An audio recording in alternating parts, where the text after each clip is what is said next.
You have questions? America's #1 business coach has answers. It's your Broda from Minnesota. Here's another edition of Ask Clay Anything on the Thrivetime Business Coach Radio Show.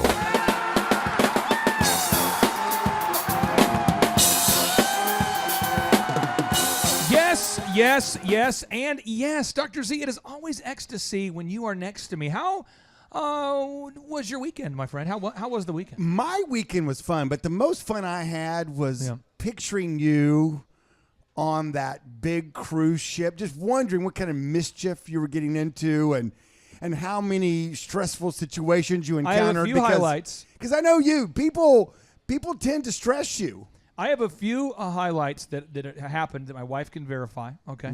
Good. The first one, we get on the first flight is supposed to leave, I think at like 9 in the morning or something. Okay. Okay. And I love to be on the first flight out, but in her defense, you can't book it because we had to connect from Dallas to Miami, and so, but the first flight out, I love that flight because it's never delayed. That second flight, though, Z, you travel enough. You know what I'm talking about. The second flight, that third flight. Here we go. Oh, yeah. So the flight, they said, ladies and gentlemen, the flight from Tulsa to Dallas has been delayed with new time. With a departure will be 11 whatever. So it's like 2 hours. I'm doing the math going, if I leave now, I can get to Dallas. By the time the other flight's going to land, I mean, it's almost the same time. But I'm going, no, I need to wait. Because, my wife talked to the front desk ticketing people or something. And then they, ladies and gentlemen, the flight from Tulsa to Dallas has been delayed. New time, 12 o'clock. And I'm going, if I wait till then, I can't make the flight. I can't drive there to Dallas in time to get the connecting flight to Miami. I can't. Correct. So they said, hey, Mrs. Clark, here's the deal. We have tickets available for you and 3 of your kids, but there's 7 of us traveling, so 2 of your kids can't be on this flight. But you can sit them on a different flight. I'm like, no, I'm not going to separate our kids. So I'm like, we shall just drive to Dallas. Is that if you did that, did you pick the ones you really love to go with, or you pick the ones No, I'd always pick my favorite one. Well, sure. I'm just kidding. Yeah. But anyway, so I decide to leave to go down to Dallas. So we go down to Dallas. We're driving. And see, for the listeners out there that don't know, how long should it take to drive from Tulsa to Dallas if you're following the laws that have been established by the various counties and cities around us? Well, I'd like to preface everything with the fact that's widely known that you are the worst driver in the world. Worst driver in the world ever, and the slowest. But I mean, if you were following the speed limits. Okay, so saying that now answering your question, I would say that here again, Dallas is a big community. So when you say Dallas, but I would say to the airport from Tulsa. Yeah, DFW, right? Not Love, or were you going to Love? DFW. Okay, from the Tulsa airport. Okay, DFW. That should be 4.5 hours. I got there in just a hair under 3 hours. Wow, you were flying. And I get there. You get it? You were flying. Oh, dude. Well, I get there, and I go through their airport, security thing, their TSA stuff. Oh, yeah. And I get through that, and then then they're shutting the door to the plane. Uh-oh. And Vanessa had already talked to him. They said, hey, as long as he gets there, we'll wait a few minutes if we need to. Because I was there on time for it wasn't on time for the boarding time, but it was there before they left. Sure. Well, I guess they'd already given my tickets away standby or something. Oh, that's the move. So now they decide that Vanessa can be on the plane, but we can't. But we can catch the next flight to Miami. Her flight. Wait a second. Time out. Yeah. Did you drop them off and then go park, or how did you get separate from? How did she get on the plane and you didn't? Because she flew from Tulsa to Dallas. Oh, I see. But I did not do this. Oh, you drove with your non-favorite kids. With Havana and Aubrey. Yeah. Okay. And so we're driving, just jamming out to 80s music, just whoa, whoa, whoa, whoa, just having a good time.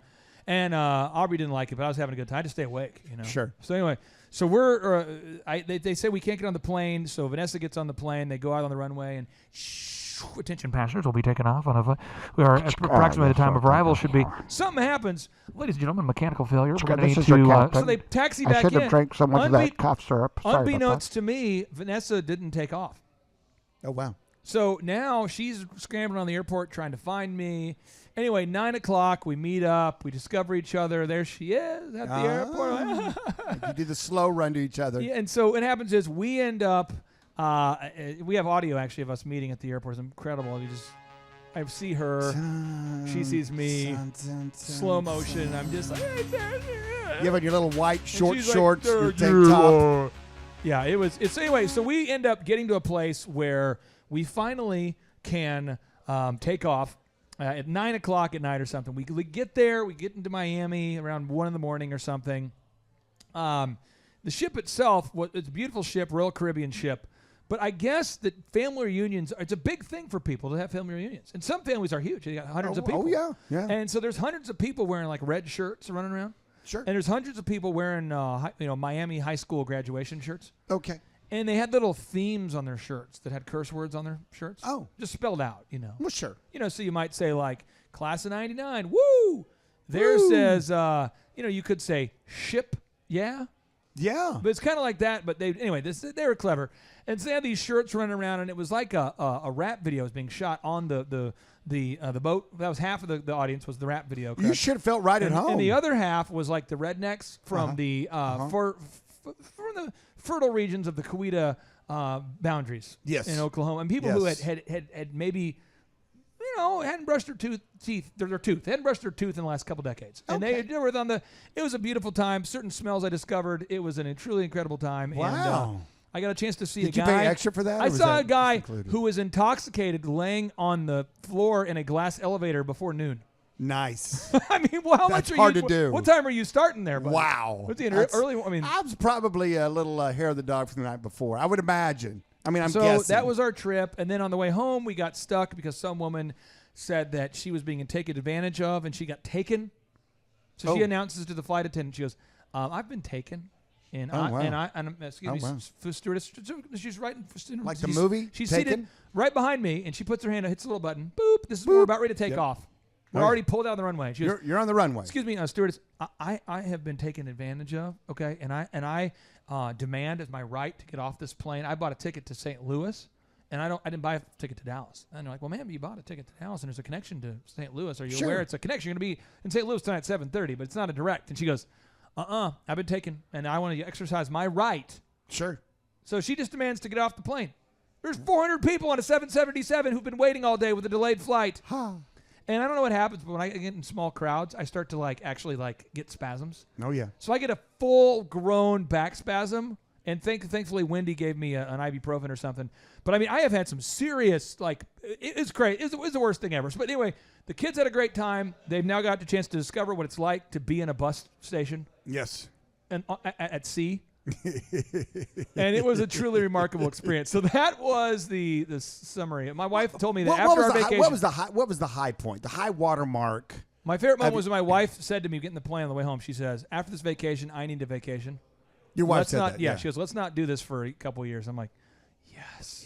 Because I hate traveling with such a passion. There had to be a small part of your brain that enjoyed knowing that all the jackassery of that vacation. You gave me good material. I mean, I got some good. Yeah, oh yeah. I got 50-something sound clips that I'm going to put into a show. Nice. That was good. But then also, that this verified that you are not going to have to be called upon to go on a vacation for quite some time. The guys who work at the Royal Caribbean are the nicest employees of all time. Great customer service. Yeah. Every one of them. And these guys are great people. Most of the kids are from other countries. No, they're all working 7 days a week. Oh, yeah. Super hard-working people. These guys are gone 9 months at sea, and they're home for 2. Mm-hmm. They're hardworking. Great staff there. Love them. Good people there. Mm-hmm.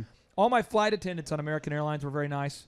I can say though, out of the 4 planes we were supposed to leave on, 3 did not take off.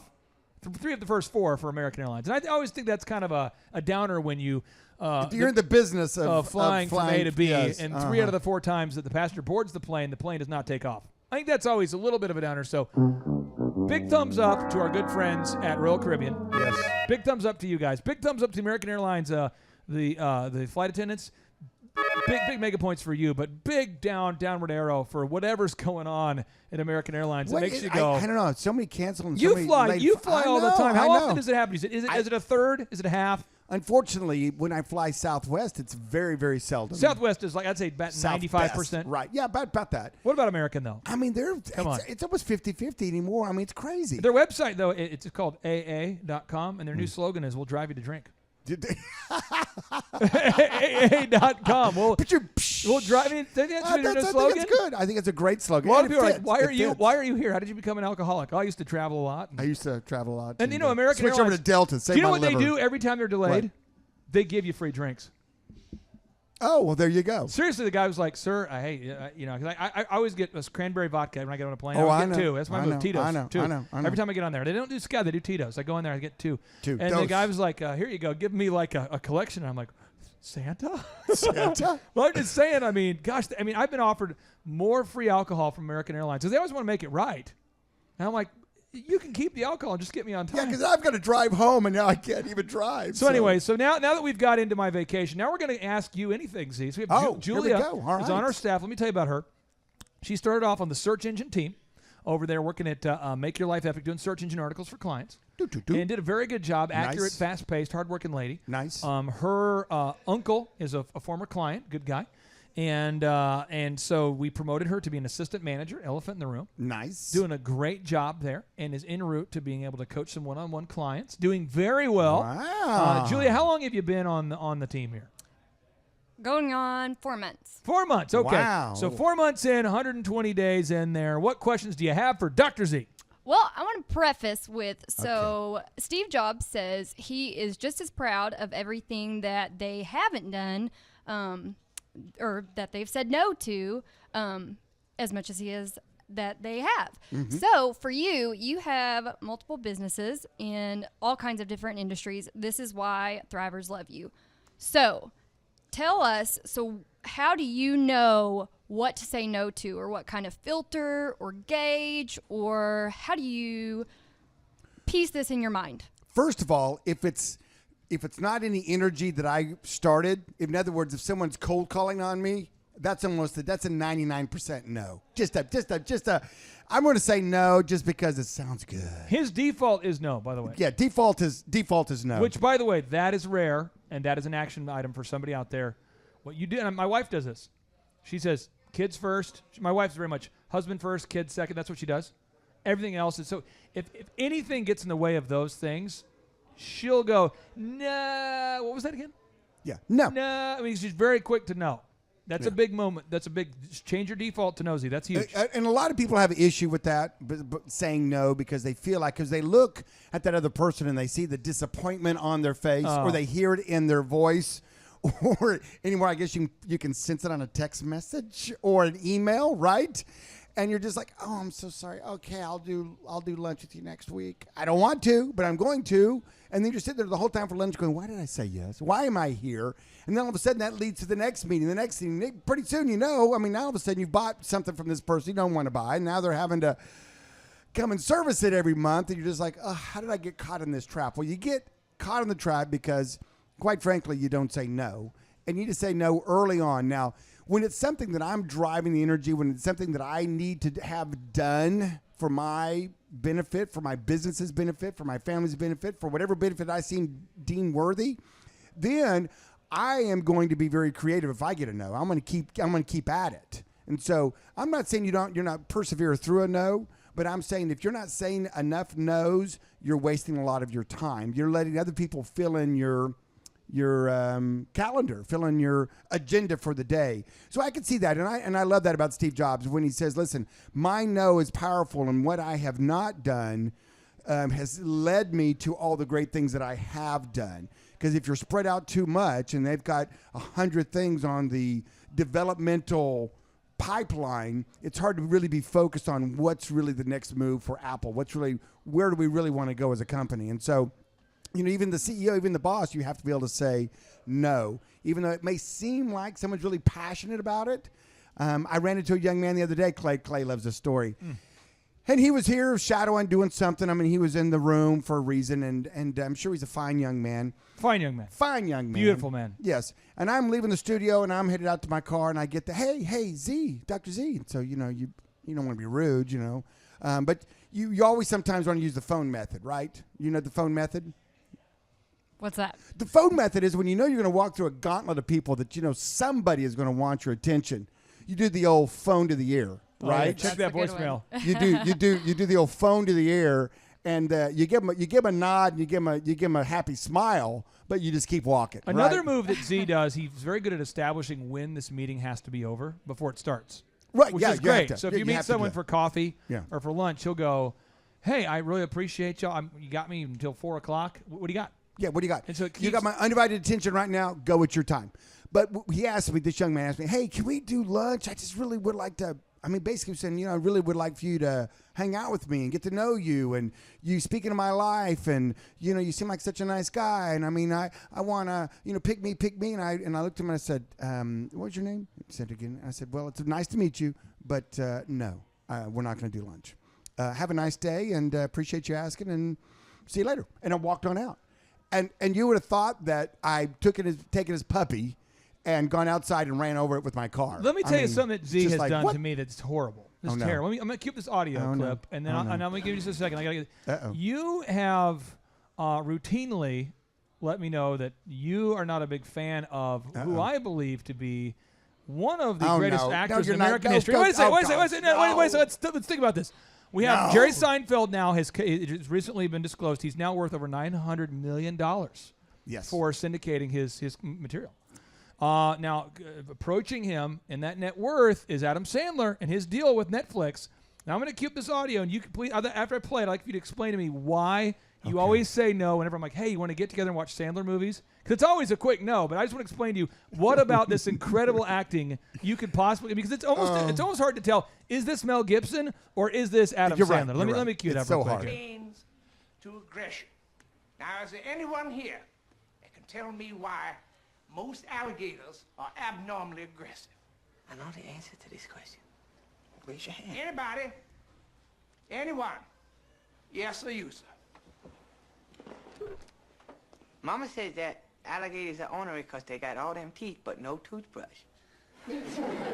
Why do you not want to watch this movie? What an incredible movie, Waterboy, an incredible movie. Incredible film, really. It's more of a film. You don't call it a movie, it's a film. I would rather take a hammer out and bludgeon my left elbow. Why?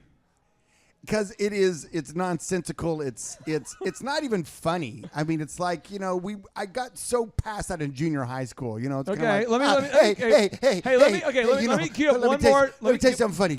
Let me keep one more scene. Now, this one is where Adam Sandler, from the movie Billy Madison, he walks in on his girlfriend. Oh, no. And he believes that she's having an affair with the penguin. Now, we all know from the movie Billy Madison, which I've only seen like 50 times, that Billy Madison drinks alcohol to a point where he starts to see an imaginary penguin that sings "Strangers in the Night" by Frank Sinatra. Okay. So it's doobie doobie doo. Here's the scene. That's what you explained to me. Okay. What part of this is not good to you? Because this right here, I mean, a movie is like, it's a little movie, it's a little, but we begin to call things a film when they touch the soul in a way. This scene touches mine. Here we go. Let me cue it up. Here we go.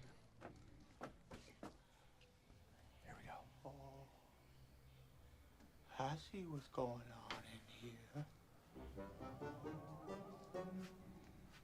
So sorry to interrupt. Z, what part of that do you not like? I mean, think about the beginning, the end. Was it the plot? Was it the character development? I mean, what part? When you have true love, why would you want to interrupt that? See, that's the thing. It's just mean. I mean, it's just mean. She's sitting there having obviously a wonderful time with said penguin, and he just comes in, and party's over. Adam's there. Party's over. Go on about your way, and that's just mean. Is there any Adam Sandler movie you like? Before I say. No, I don't think there is. Number one, but I don't think I've seen them now. Unbelievable! I know. You really owed yourself. So why'd you bring that up? I saw him live in concert, and it's impressive. Oh yeah, I'm sure it was. No, seriously, you would not have liked it, I don't think. But I'm just saying, the point is that you don't feel like you need to pretend that you agree with me just to be copacetic. You're not mean about it. You're like, I just don't like it. Yeah, it's. And if I press more, over time you'll get more. You'll cite the facts or the reasons. Sure. But it's a formula. He's a formula actor. See, come on. He has a formula, the same formula, just over and over and over. So okay, Julia, what other questions do you have for him about what he says no to, or any question at all? Any question at all? You have the floor. Yeah, I have one more question for you. Okay. So you seem to be a very calm guy. Just you go for it. I like that. But I have a question. How do you avoid overthinking every potential liability that will occur, or procedures, rules, constantly changing laws? Just how do you avoid overthinking that to the point that it's going to sacrifice you business and growth? Well, that's a great question, and I think so many people. If I could get rid of one thing in the world, Ooh, this is a deep question. Not Adam Sandler. No, Adam. We love Adam. I'm sure he's a great guy. No, he's a great guy. He's great a great actor guy. too. Great actor. Adam wouldn't go that far. Mel Gibson. The one thing that I could get rid of would be fear. And I think that with all the things that can go wrong in life, I choose not to spend any of my mental runway on worrying about those things. That's why you have insurance. That's why you have attorneys. That's why I have several of the people in my life that are in accounting. And You're not. You don't get scared. You don't worry. No. Okay, let's. No, but let me wrap that up a little bit. But you say you can't just throw caution to the wind. But I have people that worry about that stuff so much, it frees me up from having to worry about it. And they'll learn. It may be a learning process for them to say, hey, listen, it's now come to the level I need to tell Z about, right? In other words, let's say someone gets a slip and fall in one of my businesses. Boom. It happens, right? It does happen. Do I stay up the night before thinking, oh, my Lord, what happens if someone slips and falls and hurts themselves in the business? Do I have enough insurance? What are they going to sue me? How's that going to look? What's going to happen? Oh, my gosh. What am I going to do? Oh, my gosh. It's going to happen. I know. It's just, oh. Real quick, that what you're doing, though, your ability to do that, I know in my life, it really, really irritates most people around me because most people are controlled by fear, and I care not. Right, exactly. But that really bothers. A lot of people are like, dude, how could you not? I remember with the DJ company, we had a company opened up, several of our former employees offered the same packages. And like, how could you not be worried? I'm like, I'm going to be worried I'm going to take massive action. But I'm not going to sit there and, because what does that do? Nothing. But people, I think it bothers people when you say you're not worried. It really does. It does. But the thing about it is now that it happens, and then it goes another step or two down the road. Sometimes I don't even get involved in it. Just, you call your workman's comp insurance. They do all the things. Then all of a sudden, this guy doesn't like what he's hearing, and he's an employee of one of the people that do business with you. And so now all of a sudden, you get a letter from an attorney. Now all of a sudden you get, it goes to the next level. And so at some point, I get pulled into it. And more times than not, I'm like, okay, what employees saw what happened? So now I'm interviewing 5 employees, right? Have you written any of this down? No, we weren't told to write anything down. I'm like, okay, Eric, my HR guy, come on, get in here. You need to write down what you saw, sign it, date it, because, with this thing 2 months from now or whatever, or whenever this has to finally, you have to tell your story, sometimes you get a little foggy on what happened. And so you want to document, you want to make sure you're buttoned up on your side, you want to make sure that all your policies and procedures are right and they're being followed. And then, you still don't worry about it. You still turn it over to your legal team. You turn it over to your workman's comp attorneys. You turn it over to the people that you pay to worry about this, or you pay to deal with it, I should say. So to me, it's rather easy. It's kind of like, why do you want to worry about things? What about when people have screwed you over in business? Okay, so you Oh, work yeah. on a deal, somebody screws you over. How do you keep yourself out of the emotional cobwebs of trying to repair something that cannot be fixed? Because I see a lot of people where you have to fire somebody because they're bad at their job. Right. And then they're now offended or hurt because they're your cousin, your neighbor, your former best friend, your neighbor, your cousin. There's someone's cousin, someone's neighbor, someone's friend. Everyone's related somehow, you know what I mean? And then you hear them saying bad things about you. How do you move on? How do you just move on? How do you do it? You take a deep breath and you move on. I like to think of things that are like positive in my life and things that are fun for me to think about. I mean, sometimes getting control of your thoughts and having your hands wrapped around your own brain and having, it's sad to me when I hear people talk about, I just can't not think about that. It's almost like a loop in their brain that they just can't break through that cycle. And it's tough. You see some people, the misery of that torment on them of something that they're either worried about that's going to happen or that they're in the middle of and they're thinking it could be a worst case scenario. I could lose it all. This could be horrible. And they're just caught up in that. And it affects them physically, affects them emotionally, affects their business. I think one of the strongest things that you have to understand is that you can only really show that your team You can really only show them how to really respond to things that might cause other people fear, and really show them that you, on the outside, especially on the outside, that you are not going to let that affect you or affect the business. You're going to go forward. And yeah, it may have to cause for some changes in policies or procedures that you're doing in your business because you want to make sure you're buttoned up, everything's correct. But on the long term, by having that no fear and having that push through and having that where you demonstrate that to your staff, hey, this is okay. We're going to get through this. This isn't a debilitating thing.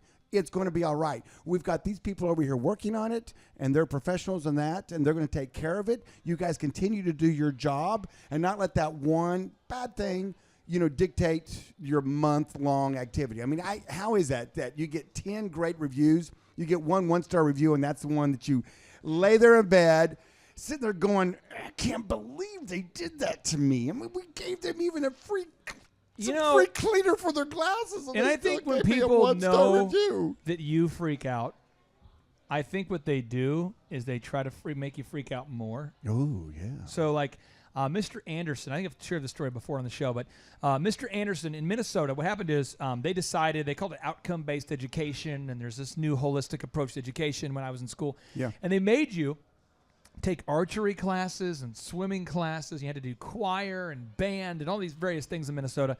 And the teacher, his name was Mr. Anderson. And Mr. Anderson was a guy who had the ability to deal with emotional situations about 1 inch thick skin, or maybe 1/10 of an inch thick skin, like very, like just maybe 1/10 of 1/10 of one. I mean, he was just 1/100th of an inch thick skin. See, this guy was like a brittle. You could break this man by doing anything. By just looking at him wrong. Well, what we would do is myself and a guy named Jeff, we would kind of be the ringleaders. But I go, shocking. Hey, here's the deal. Shocking. At like 10:10, we all need to start coughing. There's like 200 guys. We're all going to start coughing. Here's the deal. You'll start in the front row. It'll move its way to the back. It's like a wave, and we cannot stop. And it needs to get more and more violent. It needs to get where it's like it's crazy. Like we're wheezing, and we have to get into it. And the more he gets upset, the more we press on until he throws something. And then when he does, we all just start freaking out. Yeah. So anyway, it's like, and then one by one, each guy starts, and then he's like, guys, seriously, stop. And then he's like, are you kidding me? And it was just, he'd freak out every time. Oh, yeah. So then we're like, oh, that's so good. That's so good. Because he would like freak out. He'd walk out of class. So the next day we're like, when he starts talking, I want one of you guys to climb around the back of the class when he's taking attendance. He won't see you because it's a big auditorium. Turn the lights off when he starts talking. Uh-oh. Just turn them off. Just turn them off. Dark room. Dark room. We're all going to scream, start throwing things. Yeah. Oh, and the guys are like, are you going to do it? I'm like, we're all going to do it. We're all ready to go. So he'd start the class. All right, guys, today we're going to start singing Shenandoah. It's a new song. It's from the yada yada period. Shenandoah. And all of a sudden, lights out. Ah! And we're all just screaming, going nuts, and he'd be like, who turned on that? And he just he was crazy. Crazy. His shirt would be untucked. Somehow, like his shirt would be untucked. He's got a large man. His shirt would be untucked. He'd be sweating. We call that a short fuse. No, and it was like a deal where we loved it. Oh, yeah. We loved it. And so we would just, and I think if you're out there and you're a business owner and you're kind of brittle, we all have a certain high water mark. Because what advice would you have for somebody who's kind of a little bit brittle, quick to fire off the cannon right now, short fuse? How can they elongate that fuse and not freak out? Two things. One, what I'd like for you to do is summon up all the pride in your body and set it down into a box and light it on fire. Get rid of it all. All that pride? All that pride. Number two, whenever you feel that bone in your body, the offensive, the bone in your body that gets, I'm offended, whenever you need to surgically have that removed. The amygdala. Yeah, is that it? Yeah. That's not a bone. That's a region of the brain. But you could have that removed too. Is there a bone that controls? Okay, we'll continue. No, there's not. Let's get it. From this point forward, the science is no longer relevant. The science is.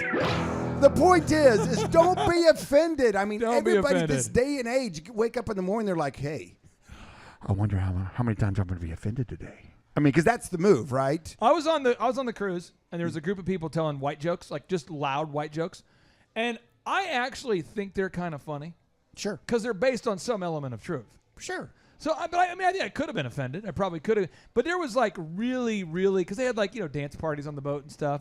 And there's a group of people who had just a ton of white jokes. You know, like in a row, like people have Chuck Norris jokes. Oh, sure. Just in a row of them. And I mean, and again, if you're listening right now and you're a redneck jokes are kind of funny because they're based on reality. Yes, there is Someone you know yes. has a bus parked on their yard. You know this to be true. You know this. You know this. You've been on that bus. You've been on the bus. You've seen this. You've had a cold You beverage gotta of your calm down. choice on Don't that get said bus. offended. You Don't gotta be move- offended. I tell you what, just do not be offended. I love the line one time I forget who it was we were interviewing. He said his line was, "Well, I'm offended that you're offended."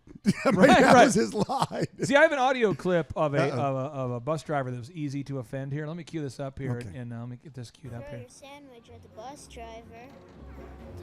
Do it, come on.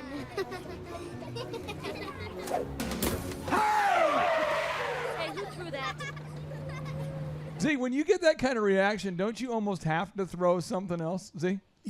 Sometimes you do, but here we go. This bus around.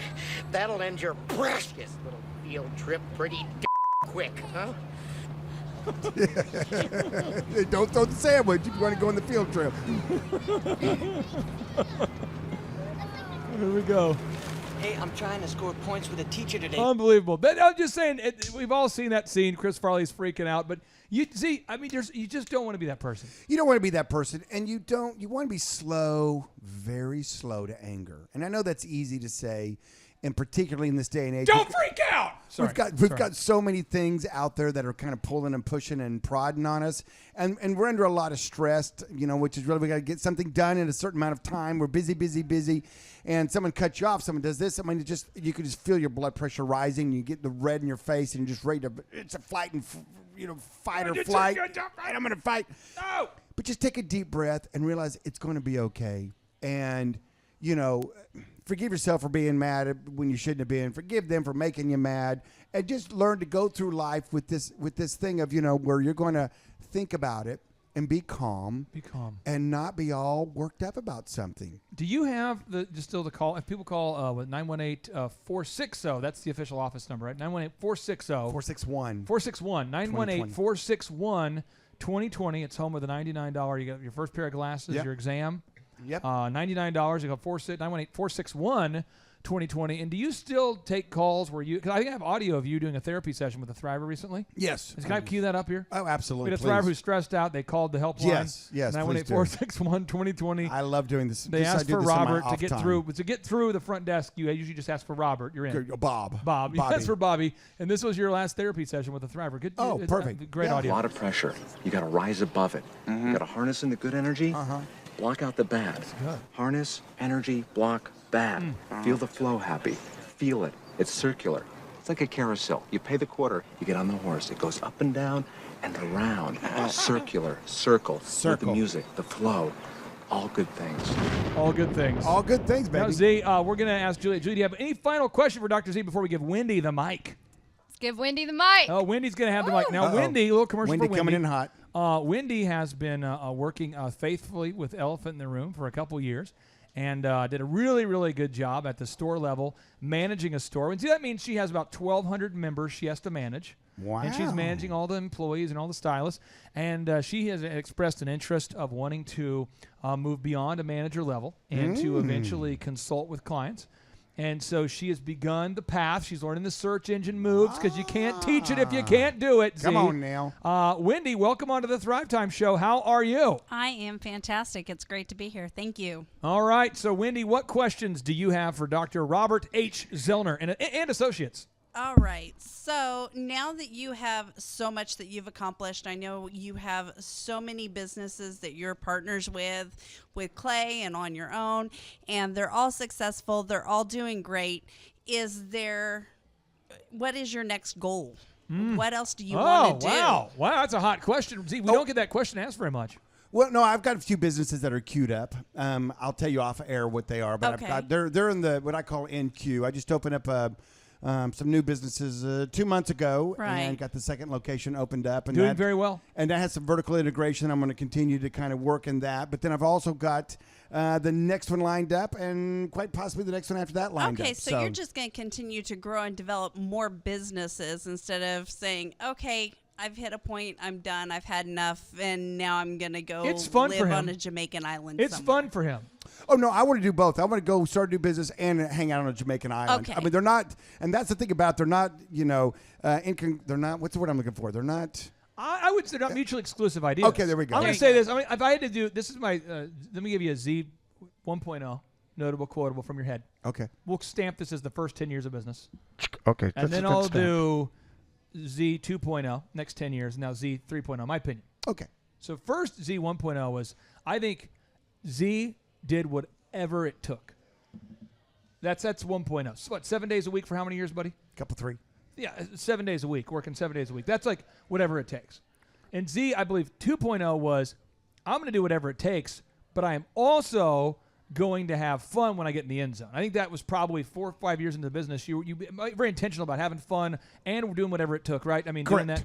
And I think Z 3.0 is Z wants to have a blasty blast first and win at the same time. They're not mutually exclusive at all anymore. I think you have. I think now you've got to a place where it's almost funny to you. These certain things that would make a young Dr. Zellner potentially upset. The crazy things that happen in business. I think now it's almost funny to you. I think it's like a comedy. You look at it from a different level now. Don't you think? I mean, I think you've learned how to delegate and elevate, and it's almost like funny now.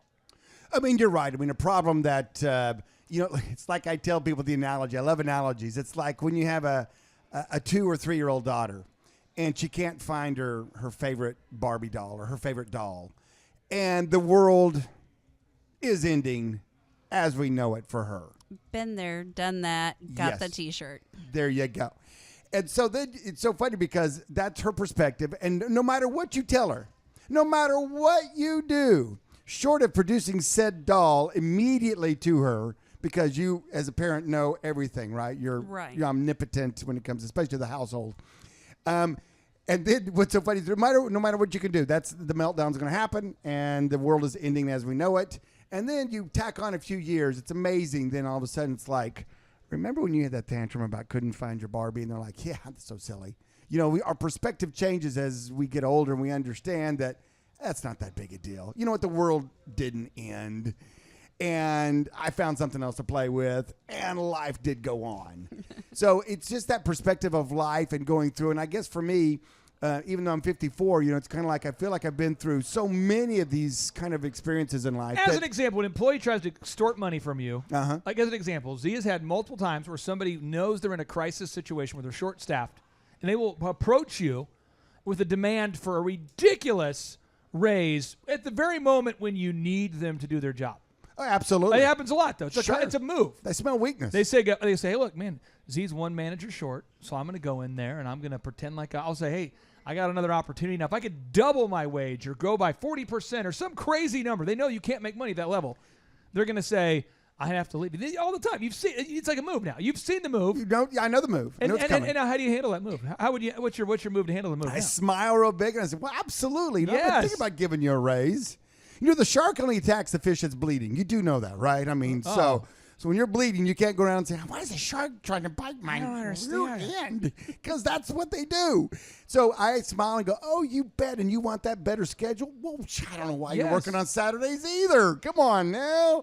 Well, you bet. You get your pay raise. You get your new schedule. Anything else I can do for you? Okay, let's hug this thing out. Hug it out. And then hug it out. If you got to hug out, watch out. Oh, watch out now. And then I go promptly and hire somebody to replace that person. And until they're hired and trained and ready to go, then I don't fire said earlier person. So you have somebody working for you that you might not like for a week or 2 or a month or so? And you know why? Why?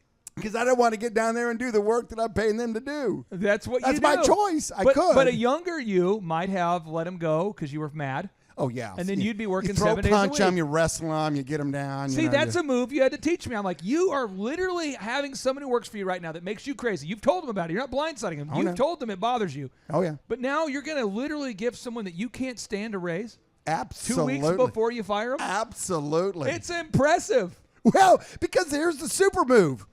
It's your business. You get to make the decisions. You're the one that gets to decide whether they stay or leave. So you smile and you go, you know what? 2 weeks ago when you came in and made those ridiculous demands that I said yes to. Yeah, but you said yes to them. I said, well, you bet I did because I wanted to keep you around for these 2 weeks. But that day, I fired you. And you are a great poker player. You're a great poker player. I wouldn't go as far as great. Very good. Above, if you did it, below if you average. do it, what's the best card game? What's the card game you're the best at? The one that I'm best at? Yeah. Probably, I don't know, Hold'em or. Could you win if you played enough? Like if you play enough, if you play long enough, are you going to win more than half the time? I believe I'm.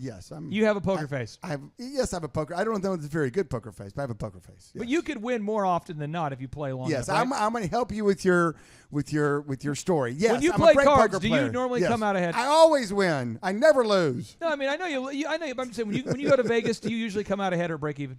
It would depend. I mean, when you're playing poker, that's a whole different kind of mindset. And a lot of times I like tournaments, which are a big win, or it's either all or nothing kind of thing. So, so when I play like in a tournament, Your poker face is incredible. Thank you. You smell great today, by the way. You look like you smell great. I mean, I I tell you what, can't believe, smell you from where I'm sitting, but I wish I could. I can't believe that you survived the cruise ship. I'm just glad you did. As am I. Now, Wendy, what other questions do you have for Dr. Robert Zellner? Did we answer your question, by the way? You did. Okay, good. You did, Okay, here we go. absolutely. Okay, fantastic. So the other question that I have is that there anything that you were ever approached about business-wise that you said no to that later on either became successful or you looked back and you said, gosh, I really should have done that? Yeah. About 30 years ago, a guy by the name of Gates called me up and wanted me to know. Oh, Bill Gates. Yeah. He wanted me to come to his garage and help him with this electronic thing that he was working on. I was like, that sounds stupid. No way. Get out of here. No, I'm thinking back on that, and I get real estate. I get Shark Tanked a lot, and yeah, there was probably some real estate deals that I could have or should have done back before when like downtown was blowing up. I had a buddy that had a building down there, and it was almost like you were just buying it for the land itself at the time. Crazy low prices, dude. Crazy low prices back in the day. And I probably should have played in that arena a little bit, bought and sat on them for a hot minute, and then gone in and cleaned them up and done something with them. So I look back at some commercial real estate that I had. Anytime you're investing your money, you're building an asset, that's a good thing. So many people invest their money in things that don't appreciate or they don't become an asset. Right. And Commercial so real estate's a tough it's a tough deal because you're going to buy that property downtown. Some of that property that was being sold, after they bought it for the price of the land, but the upkeep, the maintenance, the taxes, and it did not turn around for what, like a decade? I mean, Right. 7 years. I mean, that's a long play. It is a long play, but you look back on it and you say, something that now downtown is blowing up and doing great, and those buildings are going for a premium, and people are coming in and tearing them down or gutting them and doing all kinds of crazy cool things with them. And so, then you look back on it now you're paying the rate that everybody's paying for them. But, Right. if you'd had that foresight to buy them and sit on them for a little bit, But I would say that I've been Shark Tank quite a few times on businesses, and there have been a few of them that people have gone on as a general thumb and done well with. But I don't look back on those and go, gosh, I wish I was more invested in that. Anymore, when people approach me with the business idea, usually the deal killer for me is that I can't control it. And I don't want to invest in something that I'm just not a venture capitalist to go around and say, oh, here's your money. Yeah, I get an extra point or two above what the bank would get because the bank has the cheapest money in town. And here's some money for you to go do your dream, and good luck, and hope you do well. Z's very wise. I say wise. It's like he knows the right decisions to make. So I think it could be a burden to watch somebody make mistakes, because most people learn through mistakes. Or mentors. Right. And most people, for whatever reason, we prefer to learn from mistakes. I think so when you watch a young man or young woman just making endless mistakes at your expense, you're kind of like... It blows... It just makes one... Yeah. Yeah, because you can't control it. Right, I can't control it. So if you're out there and you're thinking about having Z invest in something, I'm just trying to tell you, he's doesn't lose, but it's because you can make those decisions. And so that's why that's the difference between you and a venture capitalist. A venture capitalist just throws money at an entrepreneur and says, hopefully it works out. Yeah. Go get him. Go get them, buddy. Go get them, Tiger. And venture capitalists, even the most successful firms like Sequoia, they talk about how they invest in 10 businesses and they hope that one of them makes it. That's their business strategy. Right, exactly. That's crazy. That's crazy. But that's how they make all their money. It only takes one Facebook to make it all back. Or Book of Face or something Book like that. Book of the Face. Book of the Face. Now, Z, I want to have Andrew an opportunity to ask you a question, because he's got a lot of great clients he works with, and he's a young man who's does the coding. He does the coaching. He does ad management. He just does a lot. He's got a lot of clients, and obviously not all of them could be here on today's show. But Andrew, what's a question that you think that your clients would love to ask Z, or maybe questions you've been asked today that you think would be a great question to ask Dr. Z? Absolutely. So I actually have a client right now who is actually going to meet with someone who would be a potential investor in the company. Okay. He's trying to figure out if it's a good move to go for the investment or to wait, grind it out, or look for more of a bank, more of a loan, as opposed to selling, 15% of the company to the investor. He's known this guy for about probably about 8 months. But he's worked with someone who's known him basically all his life, and they have a good connection.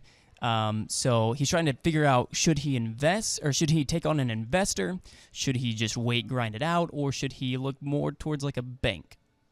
The wait, grind it out is number one choice. Number two choice is the bank. Number three choice is the investor. This just in. You said number one choice. Grind it out. Grind it out. Number two choice. Bank. Number three. Investor. Why? This last business that I was asked about just a little bit ago, that I just started a couple months ago, I had about a year ago when I was formulating it, maybe 6 to 8 months ago, I couldn't tell you the exact amount, I had a dinner with some folks that wanted to invest. And they were going to buy 10% of the business for a certain amount of money. Yep. And so they had the money, and they were brought to me by somebody else on the team. And said, "Hey, listen, I know you're thinking about, raising all this money, and here's some folks that want to play with us, want to buy." So I'm like, "Okay, cool." So I'll have dinner with them, or I'll visit with them. So I met with them, and neat couple, and they had some resources, some money, and the 10%, the amount. So we kind of got through all that, and okay, and then all dinner long, I was probably asked, I don't know, 100 questions, and some of them were kind of almost to the point of almost silly, right? So are you going to have a landline phone? Yeah, we are. Well, have you got that figured out yet? Well, no, we'll get that figured out as we get closer. Oh, well, that's okay. I mean, all these silly little questions about micro. I just felt like this micromanaging thing was kind of cloud was coming on top of me, and how often do we get the numbers, and how often do we get reporting, and can we come in and can we help with that? Can we verify that? By the time they're asking for dessert, I was asking for a gun. I was going to shoot them or myself. Pay them to go away. I said, "Thank you for dinner. You just confirmed the fact that I'm not going to have any investors in this business. Have a wonderful life. Thank you for your time." And left, So I think what the investors do is that, particularly with someone who's not very savvy in business, Andrew, what happens is that they're a weight. They are a weight, and they're also just so annoying. Just stop it. I mean, you just want to say, "Listen, I got this. Just trust me. We're doing what we need to do, and here's the reasons why." And they still aren't happy. They're still not happy with that. Because there's three things that come with the investors. There's the 3 C's. Here's the 3 C's. You get the connections. Whether you like them or not, all their buddies now somehow have a way into your life. And they all want to discount. They all want show this, up at your they office. want all that. The connections. Then the counsel. They're like, go watch one episode of Shark Tank and read one chapter of one self-help book, and now they come in with life advice for you. Oh yeah. They're gonna life. And then you have the cash, which it's better just to get money from a bank if you can. Yeah, so that's why number 2 choice was the bank. And if you could get money from a bank, that's always the best. Right. And they're going to be very professional about it. Yeah. They're not going to call you every other day going, "How are your sales today? What's going on? What are you going to do? I mean, what are you going to do? Did you hire that person? You fired this person? I sent my cousin in, and you said you're not going to hire him. Why is that? What's going on with it? But they're going to be, hey, we need the P&L statements. We need quarterly. We need whatever they set up as your base that you need to provide them. Right. And then it's all business. And then you provide them with that, and that's good. That's what you should be doing anyway. And then the grinding out's the best. That's the most rewarding, because that is right there when you have to. It's kind of like the poker analogy over here that Clay was talking about earlier about the poker face. Poker face. When you get short stacked, we don't have as many chips. Your decision making gets heightened, and is this hand? Am I all in on this hand? I mean, am I going to go to war on this hand? Is this So your thinking process. When you get a whole lot of chips, you do a lot of lazy calls, a lazy this, lazy that. But when you're kind of short stacked, you're a little. And so I think when you're in the grind, if you will, in the business, you're short stacked, if you will. And so, hey, where you're buying paper and how much is important. You know, are you providing bottled water for every one of your employees 24/7? They drink 2 sips out of it and leave it on the counter, which drives me crazy. Oh, by the way.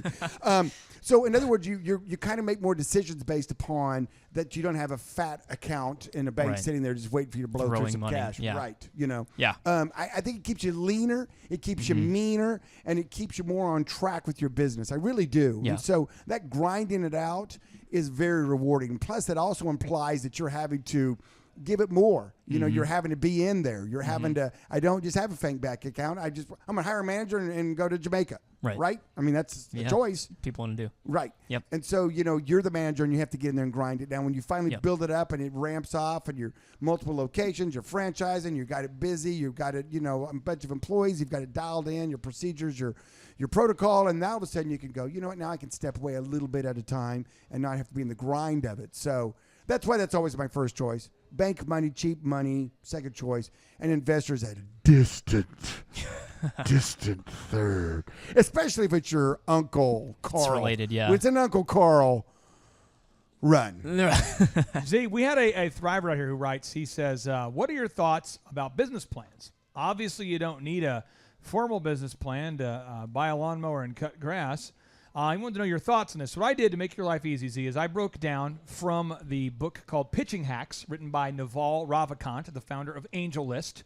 Naval has distilled the How to Make a Business Plan into 13 steps. I'm putting a link to it so you guys can download the book for free, the PDF, and I'm going to read off the 13 points, and then, Z, you can fire off why. Okay. If you're going to pitch somebody, why do you want to have a cover on there that has like a logo and a tagline? Why should the cover of it at least look professional?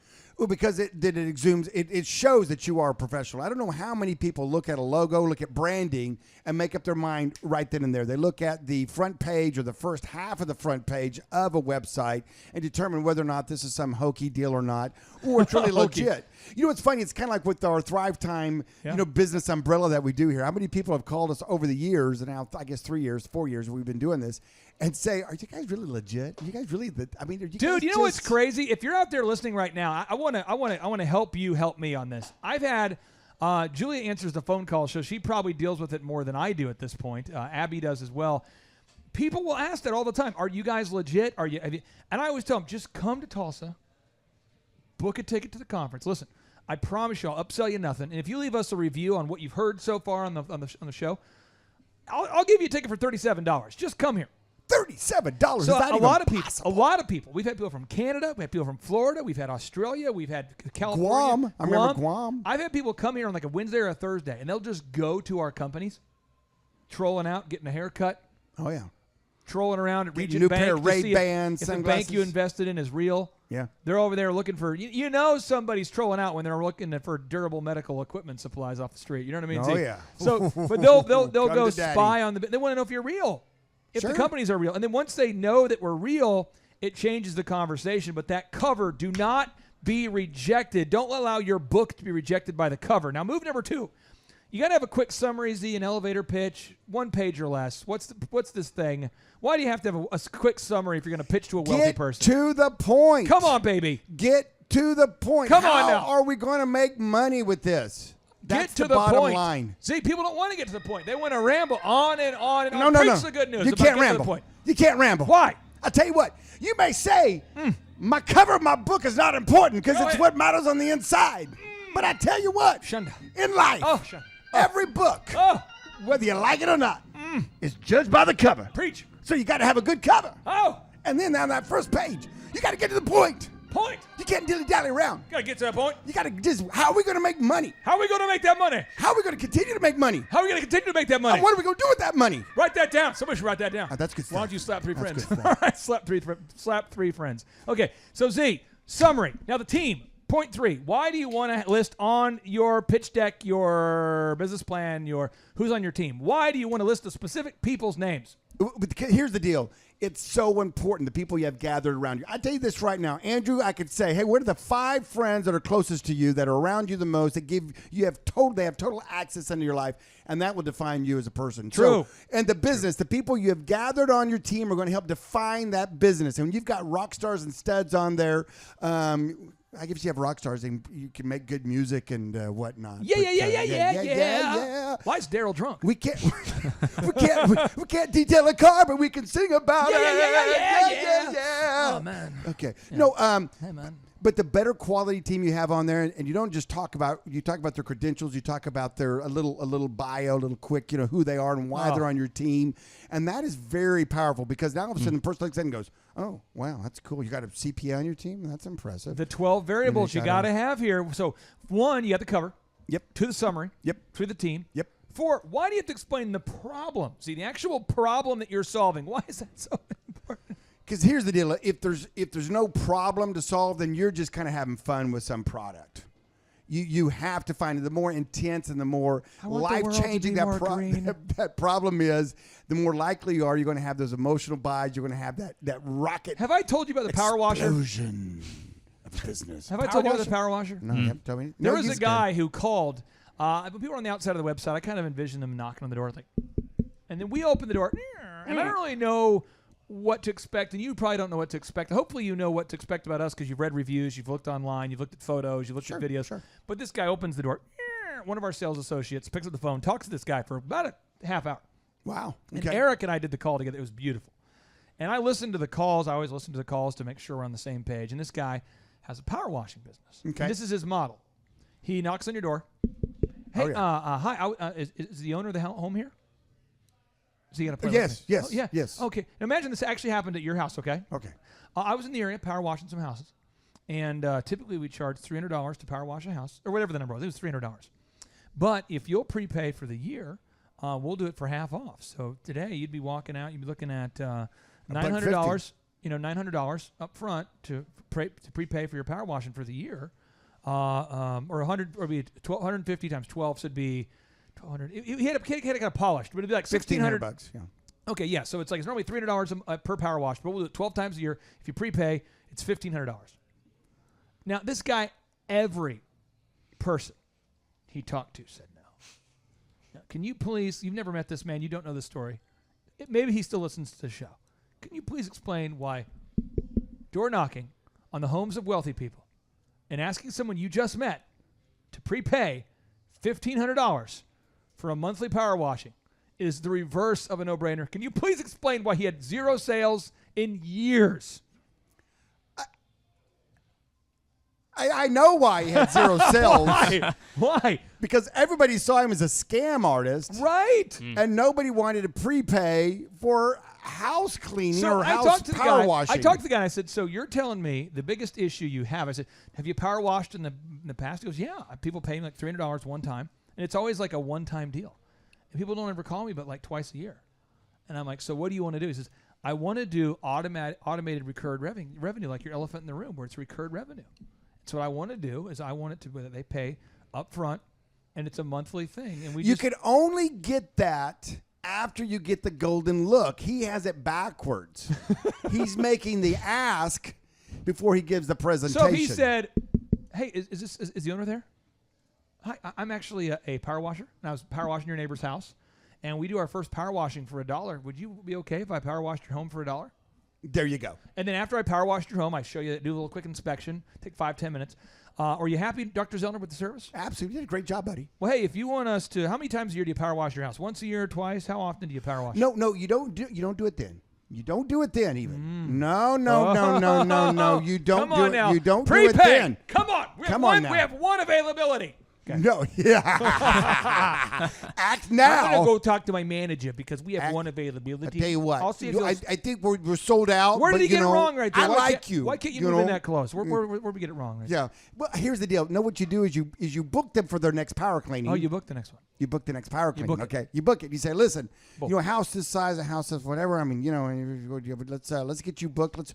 We're booking up, and I come into this neighborhood. We're doing. I don't know what does he recommend every 2 months, once a month. I don't even know. What is a power? We never got that far because he would not be willing to do the first service at any discount at all. Yeah, that's wrong. He said the first service would be like $450 as opposed to $300 if you're not going to sign up for his program. Yeah. Or the other move is, what are you talking about? The other move is just power wash a portion of the house and let them see what you can do. I'm saying this guy and driveway. And whenever you have someone that's that emotional and that poor, I'm like, hey, I care, but I just have to know. Are you coachable at this point? I mean, Are you at all? You've been power washing for a decade, right? Yeah. And you're telling me in years no one's ever done it. He's like, that's why I'm calling you. I need help with my branding.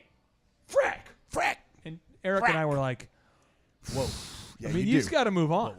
You do. got to move on. You do, but I mean, the moves are the moves, and the moves are you've got to get the golden look, and the golden look is when that homeowner says, yes, power wash my house. Oh, come on. And you need to do whatever you need to do to get that yes. And then once you get that and you show them that you're a rock star power washer. Yes. And that you do a good job, you can be trustworthy. Now you book the next one. Money back guarantee. And then at that point, you could talk about when they talk about how much is it. So then the next move is, you see, so then they go, well, how much is it? Well, we got a couple of different options. We got a couple options. We recommend. You can pay as you go. Okay. It's 3 bills. Yeah, $300. 3 Hyundais. A lot of people three like small Korean cars. We find a lot of customers like to Hyundais. save money by prepaying a little discount. Yeah. Or, we can prepay. We've got 2 packages. We've got the 6-month package. Yeah, the premium package. Or we have the royal package. The royal homeowner package, I call it. This is the royal flush. We don't. No. There's a limited number of these. We're limited. We have only 30 spots. And you prepay for the year, but you get it almost. We can't power wash everyone's house in Oklahoma. I mean, we can't do. I mean, I'm limited to how many I can do on this royal homeowners. And then you give them the options. And now all of a sudden they see you've done a great job. There it is. You built a rapport with them. And now all of a sudden they'll be like, well, let's try it one more month. And, So, and is it really bad that you're booking and you're making $300 instead of $150? So perfect. So the business plan, okay. Step 4, you list the problem. Step 5, you list the solution, which we just talked about. Step 6, you talk about the technology you're going to use. Okay. Step 7, you talk about the marketing you're going to use. Step 8, the sales system you're going to use. 8, the sales conversion system you're going to use. 9, the competition, who's out there competing with you. If you don't know, by the way, that's a problem. That's a problem. 10, the milestones you want to hit to give the investors a return. 11, there's a conclusion like, okay, in summary, this is what I'm asking for. And then 12, the financing, how you're going to structure the deal. And as soon as you define that and you give that to an investor and he invests, get ready for it to change immediately. But this is like the way I would look at a business plan is it's like, I'm going to drive from Oklahoma to Minnesota. I know my destination. I know I put it in my GPS, but there's going to be traffic cones on the way. Sure. You don't be a moron where you're like, well, my plan said to stay on Highway 12 going westbound from. Now, I know that there was a gaping hole in the highway, but I went for it. I'm sure. I mean, you got to detour. I mean, you got to make these pivots. And I see a lot of entrepreneurs who are like, my business plan stated that this is what I'm going to do, and I'm not going to change it because this is what I wrote on paper. It's all fun and games to get punched in the nose, right? Right. Oh. But the thing about it, I think what a business plan does is it's so beautiful in that it forces a person to sit down and actually write down. Come on. What it is they're actually thinking in their brain. Because when you write it down, you really read it, or you have your buddy read it, or you have your friend read it, or and a baker read like, it. Bro, how high were you when you wrote this? Bro. No, I don't was sober. Bro. I was completely sober. What do you mean? Like, this doesn't make sense. Furthermore, like you were changing fonts. Have you read your own words? Right. And really, do you think that the problem is that there's not enough chocolate chips and chocolate chip cookies? Let me tell you one time Z shut me down. Let me tell you, he shut me down. He shut me. You shut me down like the Shawshank Redemption. Shut. It was a shh sound. Shh, like a door from Star Wars. Shh. No. I did a ton of wedding bookings with DJ Connection. Yes. The largest entertainment company in the region. Perhaps in the country, some had said it was like 4,000 weddings a year. And I was like, I'm going to open my own wedding chapel. Why wouldn't you? And you seems like a great idea. And I remember you going, hey, how many referrals do you get from other wedding chapels? And I was like, a lot. You're like, do you think any wedding chapel is going to refer you once they know you're competing? Probably not. Okay. And it's going to cost you $1 million to build it, maybe $2 million. I think it was at the time it was like $2.5 million. Oh yeah, you had it swanky. You're going to spend. It was called the Palazzo. It was an Italian themed. Yeah. Oh yeah. And you're like, you're going to drop $2.5 million on a house that will then cut off your referral lines. Mm-hmm. You think about this. And I'm like, but I'm passionate. And you're like, I love you, bro, but I got a piece out. I got a piece. I'm gonna get some. Well, I mean, double downing on this whole wedding industry. I mean, I know there's a lot of emotions there, and it's one of those things you probably can overcharge most brides because they just want it perfect. They want their hey, come on! You paid for your weddings. Was it $50 a plate at Golf Club of Oklahoma? Is it $50 a plate? I purged that out of my is memory. Is it $50 a plate? Ignorance is bliss. Isn't it $50? I don't even. You know Listen, what? There's people that you barely know who invite a date who you don't know. And it's $100 right to this there. day, I don't know how much I spent on the pool in my backyard, and I don't want to know. I don't want to know. At least $100 for somebody you barely know who brought someone you don't know, who then said, "Can I bring a friend?" Because they're also from Michigan. Sure. Because I was at your daughter's wedding. There's some great people there, but you know and I know there are people that you don't know who are there. Well, of course. That's how it works. That's how it works. That's what a wedding is. A wedding is let's get together. It's a free place to go and scam food and cake. Let's all, for some reason, return to the old English times where we handwrite things with calligraphy. We're dropping, what, $20 an invitation? Nobody even checks their mail anymore. And it's like, dearest, I think I just threw up on my mouth. Lord Andrew and Manna, we would like to invite you to this hallowed occasion at Your the Golf Club of presence is requested. Please checketh chicken or beef. Please. The bequeath would like to. We're like, what words are these words? What do you say, bequeath? What the crap does that mean? You're like looking this up. You're going, what's the old English version of? I mean, it's crazy. Oh, it's crazy. And again, all I'm saying is that Z cared enough to go, nope. But see, you got to get out there and pitch that thing. Once you have the business plan, you got to pitch that thing. And when you get feedback, ask the person who says no, why? And each time it gets more and more refined. And then I found out after Z rejected me, I thought, you know what? I can vertically integrate. I can buy a party rental company because I don't get referrals from party rental companies because the brides book the party rentals after the disc jockey. They get the ring, they get the gown, they get the cake. Then they go out there and they book the DJ. Then they get the party rentals as an afterthought. I should get that company. And it saved me a lot of money, made me a lot of money. I bought chocolate fountains. I bought margarita machines, dance floors. It made a lot of sense. But if you would have said, sure, let's build a wedding chapel, I would have cut off all of my referral lines. And maybe not all of them. And a lot of them. You might have. And then, you work those wedding conferences and whatnot, a little bit different. But, you could be a one-stop shop. But still, it's one of those things where it's at the time, the money that you had to put into it, it wasn't like, hey, I've got a house here. I've got a venue in my backyard I'm going to start using and kind of, have an option for somebody. I mean, you were going to build some $2.5 million, mega wedding chapel. And I had the financing approved, and I was ready to go. I was like, wow. Yeah, because, the banks want to lend you money if they know you always pay off your bills. Yes. See, they don't care if it's a profitable thing. They're like, as long as you're going to pay us back, you got enough cash flow over here in this business. So even if it sucks, like, you can still make the payments. So at a certain point, a wedding man or a banker could be like your hype man. Oh, sure. They're like, oh, this is a good move. Sure. This right here, because it's real estate. Right. It's an asset. Oh, yeah. You were called. I won't say that I know, but I feel like you were called to do this. And you're like, oh, the banker who I just met told me who makes a commission feels like I was called. Oh, yeah. I got to do this. I got to do it. So, Z, I got one final question for you. The Palazzo. It should have been so. The Palazzo. Okay, so I got one final question. This is from a gentleman who asked me to remain anonymous. He's a doctor, though, Z. Okay. And you doctors, you doctors are a unique type. Yeah. You've been to school for a long time. We can be a little squirrely. You're smart guys. So your questions tend to be smart. However, they could be too smart.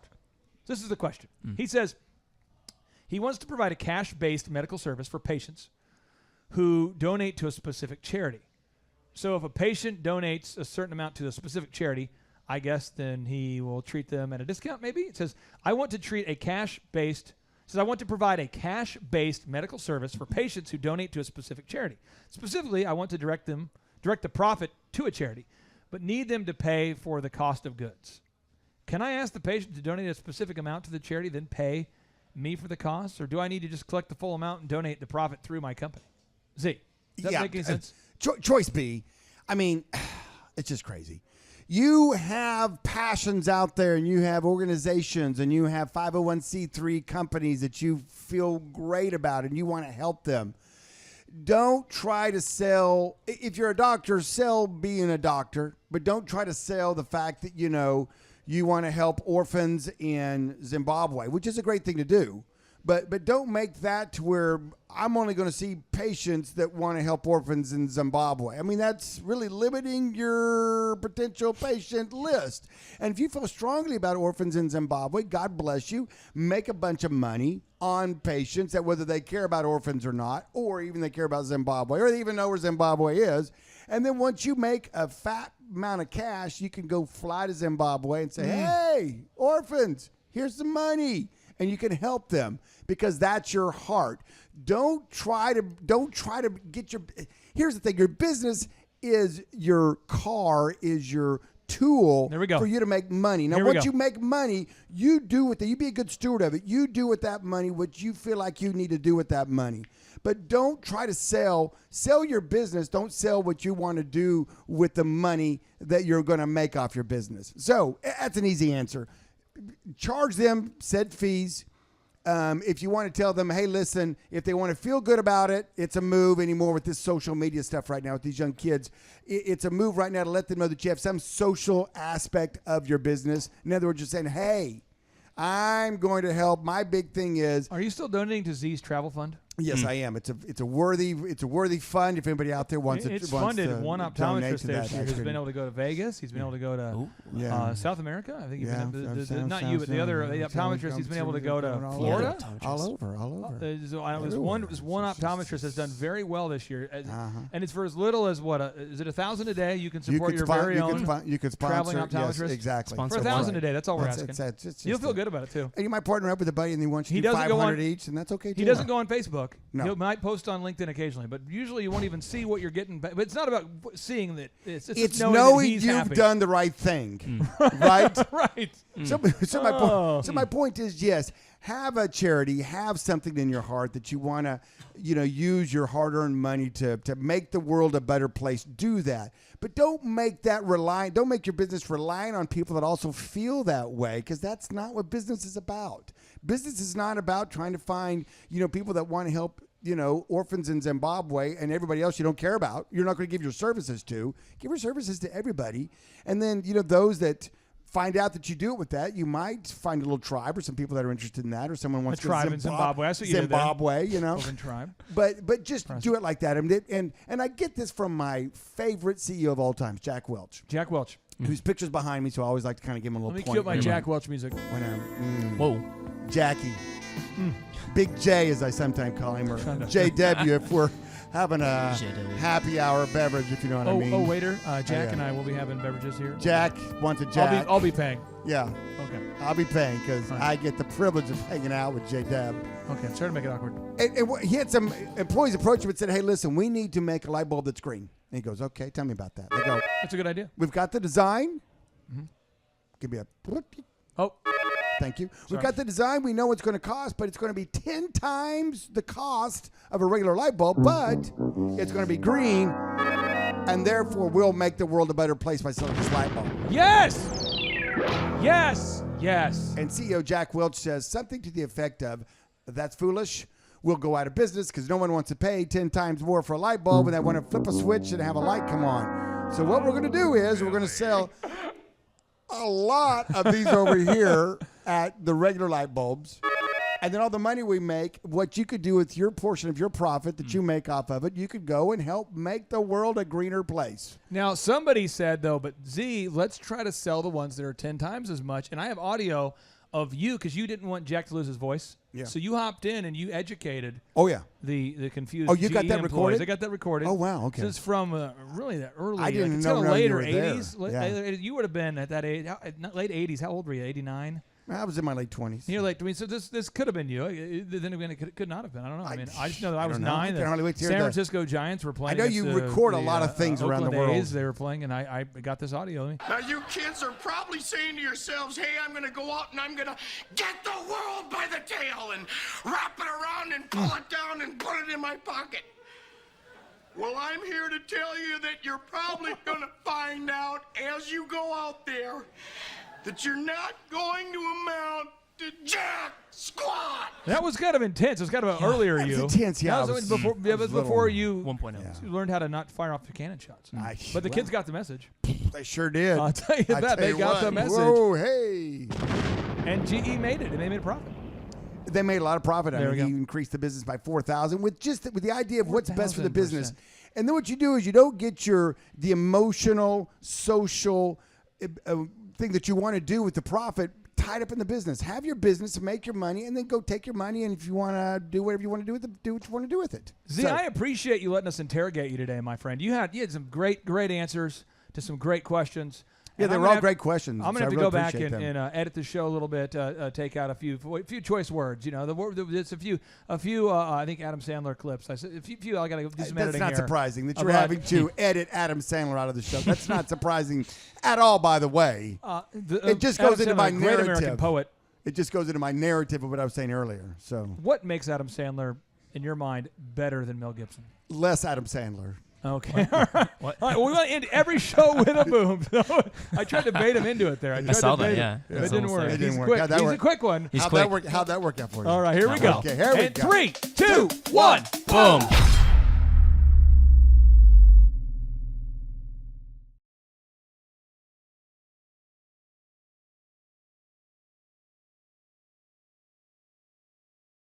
My name is Kevin Thomas, and the name of our company is MultiClean. We are a commercial janitorial service, and we serve the entire state of Oklahoma and Kansas and soon to be Arkansas.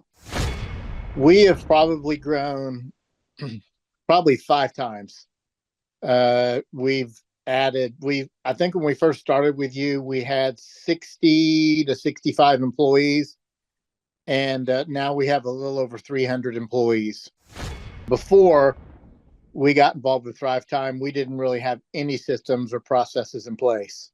So I've probably been to, in 6-7 years, I've probably been to 12 to 13 business conferences. And amazingly, each time I go, I learn something new, and I'm so excited to bring it back and show the team about marketing and how to implement. Okay, Aaron Antis, September 25th and 26th. Guess who's coming back to Tulsa? I will give you a hint. His first name is Eric, and his last name is Trump. Whoa. And his father is the 47th president of these United States. Yes, Eric Trump is joining us once again here September 25th and 26th in Tulsa, Oklahoma for the 2-day interactive Thrivetime Show Business Growth Workshop. But Eric Trump is bringing friends. Yes, ladies and gentlemen, Alina Habba will be joining Eric Trump right here in Tulsa, Oklahoma. Amanda Grace will be in the place. Dr. Stella Emanuel will be here in T-Town in Tulsa, Oklahoma.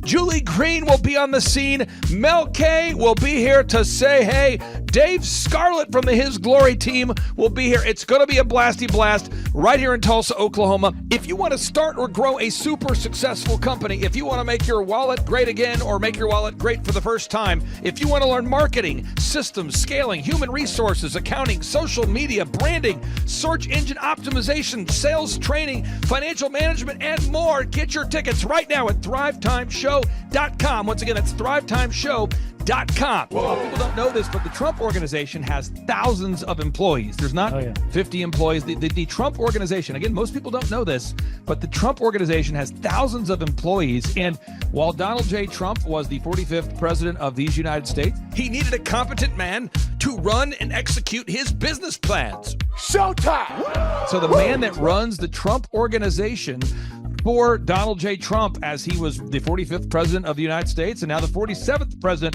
of the United States, is Eric Trump. And so Eric Trump is here to talk about time management, promoting from within, marketing, branding, quality control, sales systems, workflow design, workflow mapping, how to build. I mean, everything that you see, the Trump hotels, the Trump golf courses, all their products, the man who manages billions of dollars of real estate and thousands of employees is here to teach us how to do it. You are talking about one of the greatest brands on the planet from a business standpoint. Right. I mean, who else has been able to create a brand like the Trump brand? I mean, look at it. And this is the man behind the business for the last pretty much since 2015. He's been the man behind it. So you're talking, we're into 9 going into 10 years of him running it, and we get to tap into that knowledge. That's going to be amazing. Now, think about this for a second. But that Clay Clark, man, he is one character. It's a good word for him, character. Yeah, that is it. Good, driven, smart. And I've never met a guy who was so hyper all the time. He's doing so much good. And then I met his mother, and she just says, she just lets him be Clay Clark. I mean, so he's endorsed by his mother, and he's doing magnificent work. So it was great meeting you out there and all the people that he surrounds himself with. Clay Clark starts his days at 5 o'clock in the morning. Oh, it's incredible. Yeah, he's a machine. He's a machine. Yeah. But I have problems with my company starting at 9 o'clock. Yes, hundreds of people showing up at 5 a.m. in Tulsa, Oklahoma. Man, he's a leader of a leader. He's a fantastic young man. No, he is. The lineup continues to grow, and this is how we do our tickets here at the Thrivetime Show. If you want to get a VIP ticket, you can absolutely do it. It's $500 for a VIP ticket. We've always done it that way. Now, if you want to take a general admission ticket, it's $250 or whatever price you want to pay. And the reason why I do that, and the reason why we do that is because we want to make our events affordable for everybody. I grew up without money. I totally understand what it's like to be in a tight spot. So if you want to attend, it's $250 or whatever price you want to pay. That's how I do it. And it's $500 for a VIP ticket. Now, we only have limited seating here. With the most people we've ever had in this building was for the Jim Brewer presentation. Jim Brewer came here, the legendary comedian Jim Brewer came to Tulsa, and we had 419 people that were here. 419 people. Yeah. And I thought to myself, there's no more room. I felt kind of bad that a couple people had VIP seats in the men's restroom. Oh, no, I'm just kidding. But I thought, you know what? We should probably add on. Clay Clark is here somewhere. Where's my buddy Clay? Clay's the greatest. I met his goats today. I met his dogs. I met his chickens. I saw his compound. He's like the greatest guy. I ran from his goats, his chickens, his dogs. So this guy's like the greatest marketer you've ever seen, right? His entire life, Clay Clark, his entire life is marketing. So again, if you want to get tickets for this event, all you have to do is go to thrivetimeshow.com. Go to thrivetimeshow.com. When you go to thrivetimeshow.com, you'll go there, you'll request a ticket, boom. Or if you want to text me, if you want a little bit faster service, you say, I want you to call me right now. Just text my number. It's my cell phone number, my personal cell phone number. We'll keep that private between you, me, everybody. We'll keep that private. And anybody. Don't share that with anybody except for everybody. That's my private cell phone number. It's 918-851-0102. 918-851-0102. I know we have a lot of Spanish-speaking people that attend these conferences, and to be bilingually sensitive, my cell phone number is 918-851-0102. That is not actually bilingual. That's just saying Juan for a one. It's not the same thing. I think you're attacking me. Now, let's talk about this. Now, what kind of stuff will you learn at the Thrivetime Show workshop? So, Aaron, you've been to many of these over the past 7-8 years. So let's talk about it. I'll tee up the thing, and then you tell me what you're going to learn here, okay? Okay. You're going to learn marketing and branding. What are we going to learn about marketing and branding? Oh, yeah. We're going to dive into, so many people say, I got to get my brand known out there, like the Trump brand, right? You want to get that brand out there. It's like, how do I actually make people know what my business is and make it a household name? You're going to learn some intricacies of how you can do that. You're going to learn sales. So many people struggle to sell something. This just in, your business will go to hell if you can't sell. So we're going to teach you sales. We're going to teach you search engine optimization, how to come up top in the search engine results. We're going to teach you how to manage people. Aaron, you have managed, no exaggeration, hundreds of people throughout your career and thousands of contractors. And most people struggle with managing people. Why does everybody have to learn how to manage people? Well, because first of all, you either have great people or you have people who suck. And so it can be a challenge. Learning how to work with a large group of people and get everybody pulling in the same direction can be a challenge. But if you have the right systems, you have the right processes, and you're really good at selecting great ones, and we have a process we teach about how to find great people. When you start with the people who have a great attitude, they're teachable, they're driven, all of those things, then you can get those people all pulling in the same direction. So we're going to teach you branding, marketing, sales, search engine optimization. We're going to teach you accounting. We're going to teach you personal finance, how to manage your finance. We're going to teach you time management. How do you manage your time? How do you get more done during a typical day? How do you build an organization if you're not organized? How do you do organization? How do you build an org chart Everything that you need to know to start and grow a business will be taught during this 2-day interactive business workshop. Now, let me tell you how the format is set up here. And again, folks, this is a 2-day interactive 15. Think about this, folks. It's 2 days. Each day it starts at 7 a.m. and it goes until 5 p.m. So from 7 a.m. to 5 p.m., 2 days. It's a 2-day interactive workshop. The way we do it is we do a 30-minute teaching session, and then we break for 15 minutes for a question and answer session. So, Aaron, what kind of great stuff happens during that 15-minute question and answer session after every teaching session? I actually think it's the best part about the workshops, because here's what happens. I've been to lots of these things over the years. I've paid many thousands of dollars to go to them. And you go in there and they talk in vague generalities, and they're constantly upselling you for something, trying to get you to buy this thing or that thing or this program or this membership. And you leave not getting your very specific questions answered about your business or your employees or what you're doing on your marketing. And what's awesome about this is we literally answer every single question that any person asks, and it's very specific to what your business is. And what we do is we allow you as the attendee to write your questions on the whiteboard. Yep. And then we literally, as you mentioned, we answer every single question on the whiteboard. And then we take a 15-minute break to stretch and to make it entertaining when you're stretching. And this is a true story. When you get up and stretch, you'll be greeted by mariachis. There's going to probably be alpaca here, llamas, helicopter rides, a coffee bar, a snow cone. There's just... You had a crocodile one time. That was pretty interesting. You know, I should write that down and actually do that. Sorry for that one guy that we lost. The crocodile, we duct taped its face so that we duct taped. No, it was a baby crocodile. And it was duct tape. Yeah, duct tape around the mouth so it didn't bite anybody. But it was really cool passing that thing around and I should do that. I should. We have a small petting zoo that will be assembled. It's going to be great. And then you're in the company of hundreds of entrepreneurs. So there's not a lot of people in America today. In fact, there's less than 10 million people today, according to U.S. Debt Clock, that identify as being self-employed. So if you have a country with 350 million people, that means you have less than 3% of our population that's even self-employed. Yeah. So you only have 3 out of every 100 people in America that are self-employed to begin with.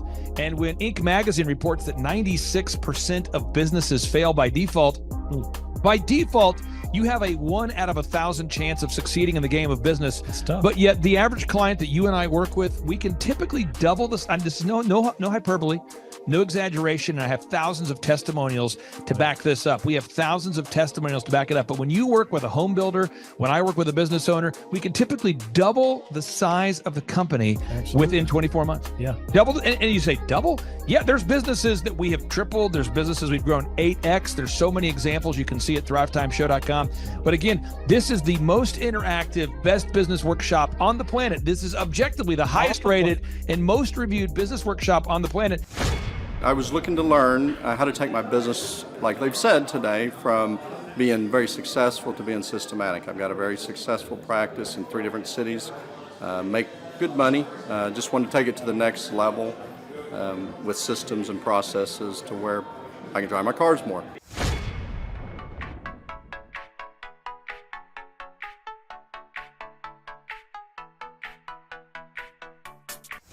Paul Hood. I've been a CPA for 33 years.